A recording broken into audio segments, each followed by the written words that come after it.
Hi class, welcome back to the library. Good to see you guys again. Make sure that you grabbed the paper at the front of the room that says entrance ticket, and on the back it says CARS checklist for evaluating sources. Go ahead and begin working on the entrance ticket. The first section, make sure that you respond without using computers, peers, or instructors. The second section, identify information sources. Answer those questions with any resources within the classroom. I'm going to give you guys about 5 minutes, and you can go ahead and work on that.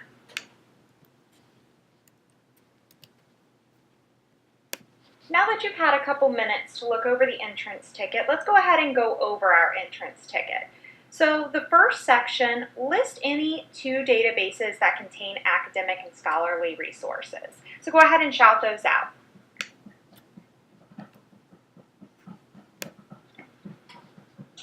At this point, I would have the students call out their answers.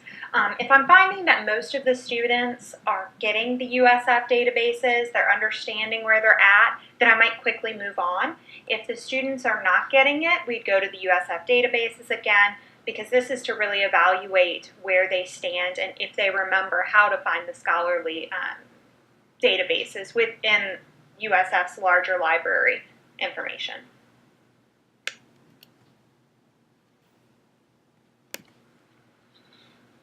Alright, so moving on to section 2. The first question says, how do you find a phone number for a local subway? Students might shout out more than one answer for this. I left it intentionally vague so that they might say subway as in the restaurant, or subway as in a transit system. So this allows them to have that conversation with, well, we have to define what we're talking about before we can find it. For this, it would be common for students to use a Google search. They might pull out their phones. They might be using the computer. They might ask their friend next to them who works at Subway. The point of this is to really get them talking about how they're finding their information. For the second question, how would you find the date that Alcatraz Federal Penitentiary opened? Again, this might be something where they use a Google search or Wikipedia or Federal Bureau of Prisons. And then we really want to talk about the credibility of these resources. So something like the Federal Bureau of Prisons is going to be a really good source to go to for that information. Whereas a Google search, we want to talk about what might be some of the issues there, as well as Wikipedia. Now, students might come up with something that's totally unexpected, so at that point we really just have to kind of guide them. So they could come up with a website that's even better than some of the things that I've listed here. So leaving that open is really important.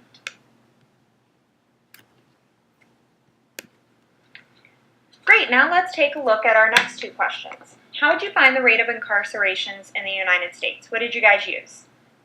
Students might shout out things like they went to a government source.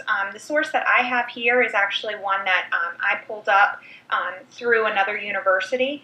It's a fact sheet that was available through that university, the same one that I used for my case study, so students could then pull from there information that they already know of from other classes or things like that. How would you find studies on the effectiveness of jail and rehabilitation programs is the next question. So how did you guys find that? Students might say that they looked into the USF library search. They might say that they used something.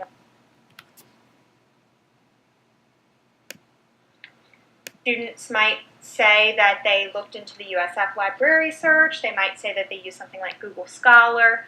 Either way, as long as they are finding sources and kind of already starting to critically look at those and see how it translates. So we begin with these questions with looking for a local subway, and then we get more into library questions so that it allows them to apply what they already know about how they find information in the real world to how they would find information in the scholarly world.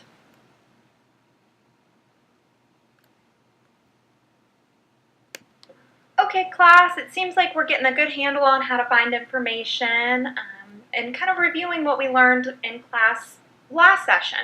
So moving on now, we're going to play a little game. Everybody likes playing a game, right?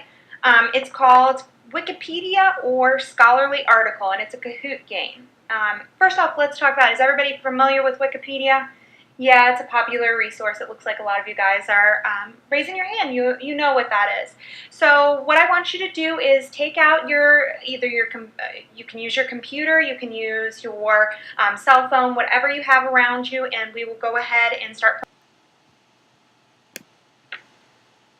So class, how do you feel that you did with Wikipedia versus Scholarly? Do you feel like it was easy or difficult? At this point, I'd really get the students' feedback as to what they feel was difficult. Then we would move on. So Wikipedia. What is Wikipedia? What do you guys think? I'd throw that out to the class. So we know Wikipedia is modeled after encyclopedias. If you guys know what the encyclopedias are, it's been a long time. I don't know if you guys had those in your homes as children or in your libraries at school, such as World Book, Encyclopedia Britannica. But it's basically an online encyclopedia. Does anybody know who writes Wikipedia articles? At that point, we would get the conversation going as to who writes them. So Wikipedia is run by volunteers. So in that, people are allowed to edit Wikipedia no matter if they have a degree or any of that. What sort of problems might that cause? What do you guys think? And then I would get feedback from the students. Maybe they would say, well, I know somebody that just goes into Wikipedia and makes, silly mistakes and things like that. And then I might explain that there are, technologies and people that look for those things. And then we would go into these primary sources. So Wikipedia is not a primary source. Does everybody remember what a primary source is? Okay, good. Wikipedia is 5 pillars. It is an encyclopedia. It's written from a neutral point of view. It's free content that anyone can use, edit, or distribute. So you are able to use the information. Now, at this point, we would talk about free content. So does that mean that you get to copy all of the words out of Wikipedia and put them into your paper? No, it does not. So it really gives them kind of the background of it's free content, we can use it, we need to cite it still. And if they have questions about citing it, we could go into it. It's kind of, this allows for an openness so that I can get the student questions as they come. Because these students are probably familiar with Wikipedia. Students coming into college in 2016 have probably used it for a few years now, so they know a lot about it. And I don't want to go over anything that's repetitive. I really want them to ask questions of me, the information expert, about these.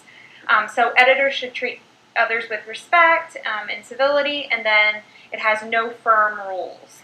So we would talk about the pros and the cons of this, and this would allow some dialogue about it, but also some basic understanding about how to use Wikipedia, such as using it as a starting point in your research versus citing all the Wikipedia articles in your college paper.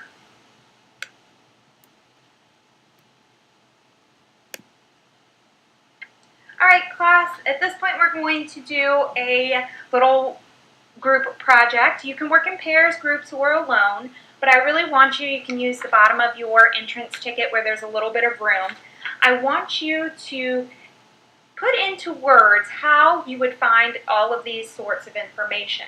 So find the date of an event in history. You're going to look at the Emancipation Proclamation. How would you find that information?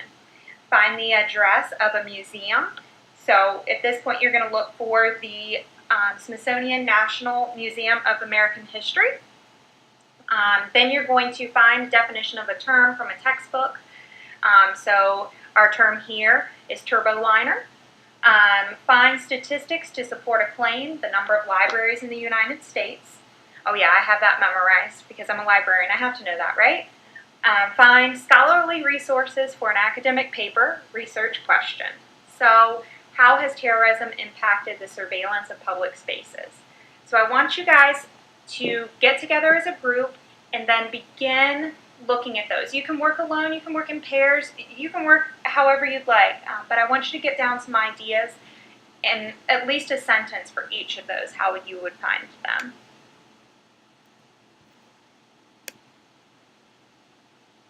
All right, so at this point, as the students are trying to find this information, I'm going to walk around, kind of give them some strategies for how they put their searching into words, because part of the assignment for this class is going to be for them to explain their research process for their project. So their project is going to be to write a paper, and then they need to find, I believe I put down 5 scholarly resources. But anyways, they're going to find how many resources that they have, and then they're going to explain to me as the librarian how they found that information. So I really want them to practice with me in the room how they put into words finding things.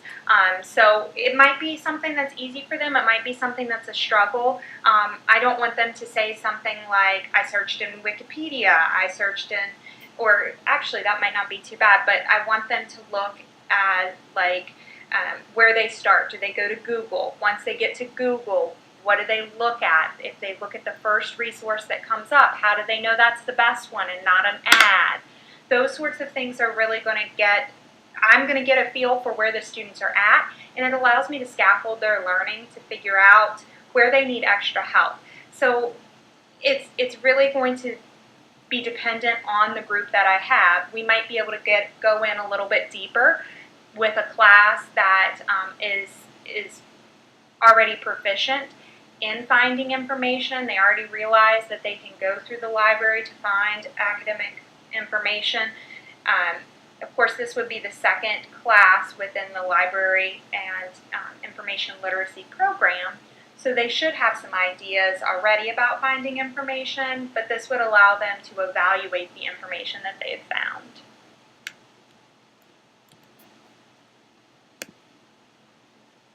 Okay, class, it looks like we have a good handle on how to take our research methods and put those into a sentence, a cohesive sentence. So our next step is going to be evaluating resources. So how do we know that the information that we've found is good information?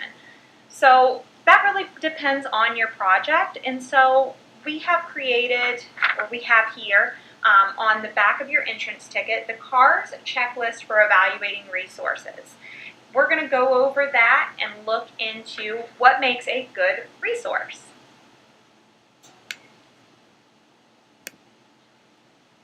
All right, so the first step in evaluating resources is looking at the credibility of an author. So is this person authentic and reliable? So what is the publishing or sponsoring organization? You really want to know where this information is coming from. Is it an organization that should be publishing information of the sort? We saw a little bit of this with the political debates and those sorts of things that have been in the news lately. So what you want to do is figure out, is this person that is sponsoring this information, do they know what they're talking about? So another question that can go with that, what are the author's credentials? So you can do an internet search on this person. Most of our academic authors, they really look, they have maybe a website through a university or something of the sort that can really tell us, do they have a doctorate degree? Those sorts of questions. So are they an expert in what they're talking about? So if they're talking about computer science and they have a degree in computer science, they are a doctorate of computer science, then we know that they probably know what they're talking about. If they have a doctorate in computer science and they are talking about psychology, they might not know exactly, so we really need to evaluate that. Also, is the author, producer, an authority on the subject? Like I just said, with our doctorate of computer science, if they are commenting on a different area, they might not know quite as much about that.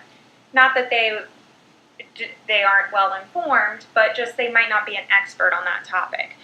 What is the author or producer's contact information? If you're not easily able to find their information within either a university, a research institution, those sorts of things, they might not have backing from an institution, which is important in some cases.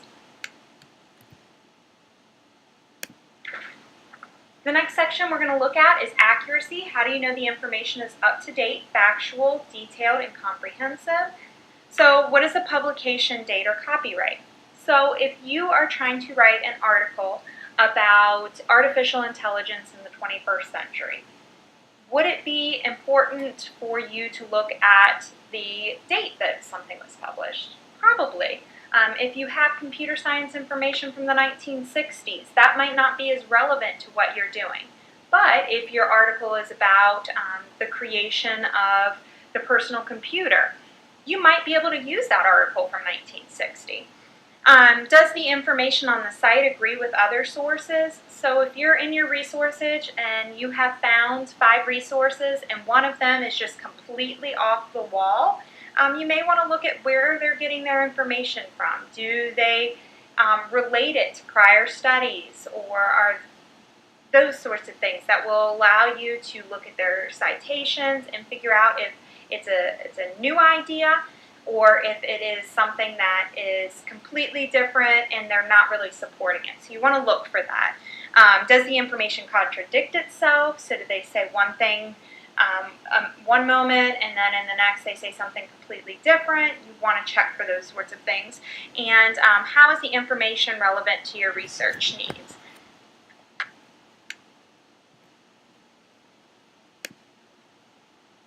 So in the next section, you're looking at reasonableness. So how do you know the information is fair, objective, moderate, and consistent?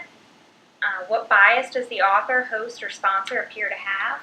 A long time ago, before Google searches were really well defined, there used to be a resource, and I believe it was on Martin Luther King Jr., and it looked pretty credible. But once you looked deeper into it, the sponsor was associated with the Ku Klux Klan. It was very much a biased article. So look for those sorts of things. Look for the well-known sources. They're probably going to be your best resources, but notice any things that might change how the author presents information. And in what way is the information provided balanced? So it would sound like an opinion if it sounds negative over certain information. Make sure it has resources that support the information that you're reading there.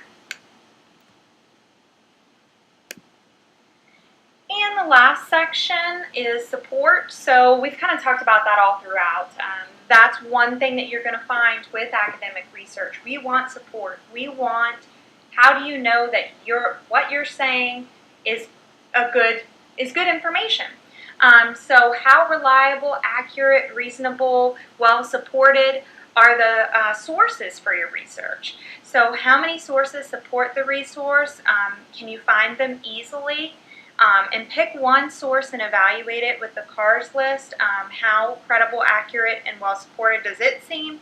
So I'm looking at these 2 articles. One of them, and I'm probably going to say this wrong, Karupano Rum, it shows on this website, it does have some resources, some different websites, as you can see here. At this point, I'd be showing the Wikipedia article to the students, and it does have 6 resources on this topic. Now, the next one is the New York's 13th Congressional District election. On this, at the top of the article, it says, this article does not cite any sources. So when you realize that an article doesn't have any resources that it is relying on, that can be problematic. So you really want to take a look at what this author is saying, and should I be using this in an academic resource? If you're kind of looking up some information and you really just want to get an idea about something, that's one thing, versus if you're using it for your academic research. And then lastly, the additional factors to consider: design and style. Is the layout visually pleasing? It could be outdated information. If the website looks outdated, it's probably not necessarily a great resource to be using, unless, like I said, you're using it for a article or an assignment where the date doesn't necessarily matter. How do the images enhance the message? Is the language readable and understandable? Are the grammar and spelling correct?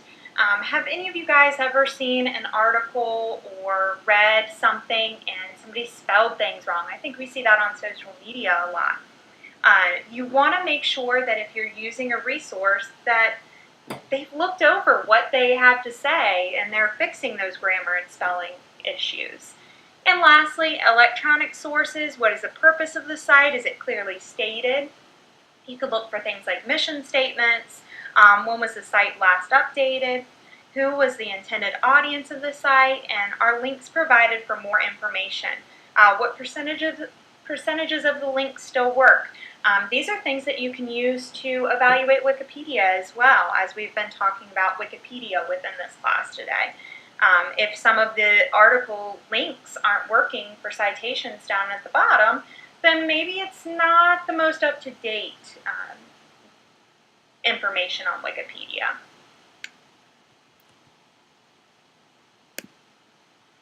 All right, and as a class, let's go ahead and pull up the Wikipedia article for prison. On that, I want you guys to go through, we're going to go through and ask, is this credible, accurate, reasonable, and supportive? So as far as credibility, do we know the publishing organization, that's Wikipedia. What are the author's credentials? Do you guys see an issue that we're already seeing on this website? So we can't really put a check in there. What are the author's credentials? We don't know. Because, like I said, they're volunteers. So we don't really know who that person is. Is the author or producer an authority on the subject? Again, we don't know. What is the author or producer's contact information? Another one we don't know. Accuracy, how do you know the information is up-to-date, factual, detailed, and comprehensive? What is the date it was published? Does anybody know how to find the date which a Wikipedia article was published? At this point, students might say, if they know or they don't, I would show them down at the bottom the last date that it was updated, but that could mean that a simple thing was finished. The whole article hasn't been reviewed. So we could take off for that as well. Does it agree with other sources? We could definitely check for that. Reasonableness. Does the author have bias? Well, we don't really know if the author has bias because we don't know who the author is. Is the information provided balanced? Well, we can evaluate that in this article. It looks like they use further readings. They have pretty good language about it. Theories of rehabilitation claim that the experience of being imprisoned will cause people to change their lives in a way that will make them productive and law-abiding members of society once they are released. That has a citation that goes along with that. So that could be, it sounds pretty reasonable. We can use our critical thinking skills to figure that out. And how many sources support the claim? Well, we have a long list here. It looks like 111 resources under prison. So now's the big question for you guys. What do you think about this article for prison? Could it be used for your research into Wikipedia? So we kind of talked about this. So is Wikipedia a good resource to use in academic studies?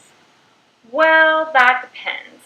So it is a good resource to use to get an idea. If you're a person coming into the country and the English isn't your first language and you really want to know what prison means, you could look into that and really see get some information there. You might find some synonyms for prison. You can find information there, but it's really a jumping off point. So I think the biggest takeaway for Wikipedia is that in academic research, the biggest place for Wikipedia is a good starting point to get some ideas about information, and then we can go into our resources and we can look into the citations and start looking. So Wikipedia might be somewhere where you go to find information, but I wouldn't necessarily cite it in your paper. So that is very important for us to understand. It can be used to get some basic ideas, but it shouldn't really be an article that's your primary information source. Rather, it should be a source of information that you start with and then kind of keep going with our research. So it could really go into our search statement. Well, you could say, for example, if you're doing your article for your university class on,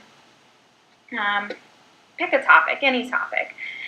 You could start getting some ideas on it. Like we talked about turboliner earlier and looking for that. If you're writing on turboliners, then maybe you could look into Wikipedia first and then go further into your databases to find information. But should we really use Wikipedia as an academic source? Probably not. So the next step for class today is for you guys to pull out that article that you were supposed to bring today as your homework for your research that you're completing for your University 111 class. So what you'll do is use your source. You're going to do this individually, and you're going to use the CARS checklist for your resource that you brought in. And then we're going to discuss afterwards what you found. Is this a source that you'll be able to use for your paper? If you didn't bring a source today, you can use the resource that's down at the bottom that I have listed here. It is the citation for the resource. So go ahead and pull that up. I'm going to be walking around the class as your instructor will as well, and we'll kind of be assisting you along the way to decide if your articles are good resources to use for this assignment. All right, class, so it looks like you guys did a really good job with your CARS checklist for evaluating your resource. So the next step is going to be for you to complete your paper that you have signed for your University 111 course. Your professor can go over that assignment a little bit more with you all. You should be finding at least 5 resources, academic scholarly resources. Again, should we have Wikipedia on that source? Probably not, but if you have any questions about that, feel free to contact me. You will submit a 1-paragraph description of your research process, just as we did when we were looking at the search strategies and your groups that you did a few moments back. And you will submit that 1-paragraph description along with your paper to your professor. I will be grading the 1-paragraph description of your research process, and your professor will be grading the paper. So it's going to be 2 separate grades. If you have any questions, here's my contact information. You can call, you can email. Any of those ways we can set up an appointment for you to get some extra information. There's also the help desk in the library that you can go see. It's been a pleasure to work with you guys, and I look forward to reading your descriptions. Thank you so much.